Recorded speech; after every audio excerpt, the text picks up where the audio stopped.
بات کریں گے جام شورو میں منشیات کا منظم نیٹ ورک سرگرم ہے، مختلف علاقوں میں کھلے عام فروخت کی جا رہی ہے۔ M9 موٹر وے مرکزی روٹ قانون نافذ کرنے والے اداروں کی کارکردگی پر سوالات۔ مزید دیکھیں علی مردان سولنگی کی رپورٹ۔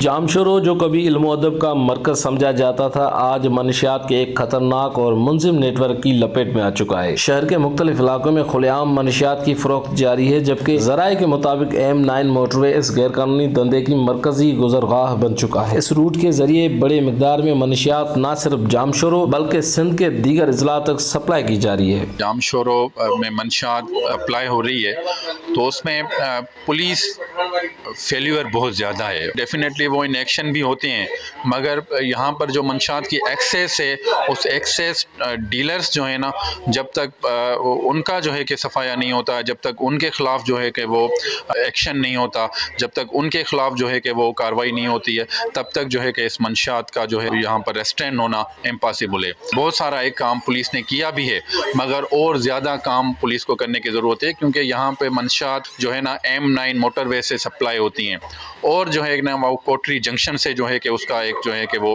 مرکز ہے۔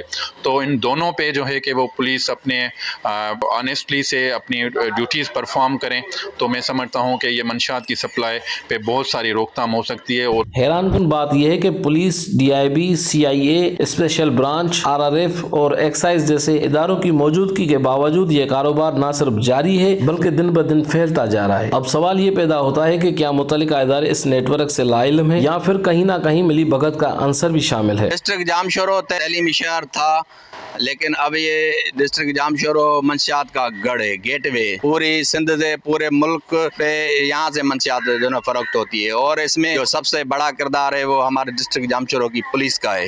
SSP صاحب کو آگاہ کرتے ہیں، وارننگ دیتے ہیں کہ اگر یہ منشیات فروخت کا دھندا پولیس نے بند نہیں کیا تو ڈسٹرکٹ جام شورو کا عوام بیدار ہو چکا ہے، سماج بیدار ہو چکا ہے منشیات فروخت کے خلاف۔ ہم اپنے نوجوان نسلوں کے لیے اب لڑیں گے، SSP جام شورو کی آفس کا بھی گھیراؤ کریں گے، اور یہاں منشیات فروخت رہے گا، یہاں ہم رہیں گے۔ کوٹری 7، ماجند اور تھانہ بلا خان سمیت کئی علاقوں میں منشیات کی کھلے عام فروخت اس بات کا واضح ثبوت ہے کہ یہ ایک مضبوط اور منظم نیٹ ورک ہے۔ اس وقت جام شورو کے مختلف علاقوں میں موجود منشیات کی کھلے عام فروخت کی شواہد بھی سامنے آئے ہیں، مگر افسوس کے متعلقہ اداروں کی جانب سے مؤثر کارروائی نظر نہیں آ رہی۔ یہ صورتحال نہ صرف قانون کے عملداری پر سوالیہ نشان ہے بلکہ آنے والی نسلوں کے مستقبل کے لیے بھی سنگین خطرہ ہے۔ پولیس کتنے منشیات فروشوں کو پکڑتی ہے اور کتنوں کو سزا ملتی ہے؟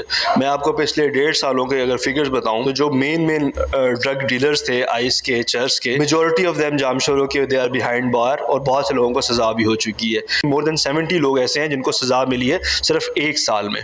پولیس ڈیفینیٹلی ریڈ کرتی ہے، FIR کرتی ہے، اور بہت سے ملزمان ایسے بھی ہیں جن کو 1 سال میں 8 دفعہ 9 دفعہ بھی FIRs ہوئی ہیں۔ کچھ اوبویسلی پولیس کی طرف سے بھی کمی بیشی ہو سکتی ہے کیس فائل بنانے میں، اور کچھ قانون میں بھی شاید اتنی سختی نہیں ہے کچھ آفینسز میں، جس کی وجہ سے ان کو فیور مل جاتی ہے۔ شہریوں نے مطالبہ کیا ہے کہ نمائشی کارروائیوں کے بجائے اس منظم نیٹ ورک کے خلاف بلا امتیاز آپریشن کیا جائے اور ڈیلرز اور سہولت کاروں کو قانون کے کٹہرے میں لایا جائے اور اس ناسور کا مستقل خاتمہ یقینی بنایا جائے۔ اب دیکھنا یہ ہے کہ کیا حکام اس سنگین مسئلے کا نوٹس لیتے ہیں یا پھر جام شورو منشیات کے اندھیرے میں مزید ڈوبتا چلا جائے گا۔ کیمرہ ٹیم کے ساتھ علی مردان سولنگی، M نیوز، جام شورو۔ حیدرآباد میں مہنگائی کا طوفان ہے، پیٹرول قیمتوں میں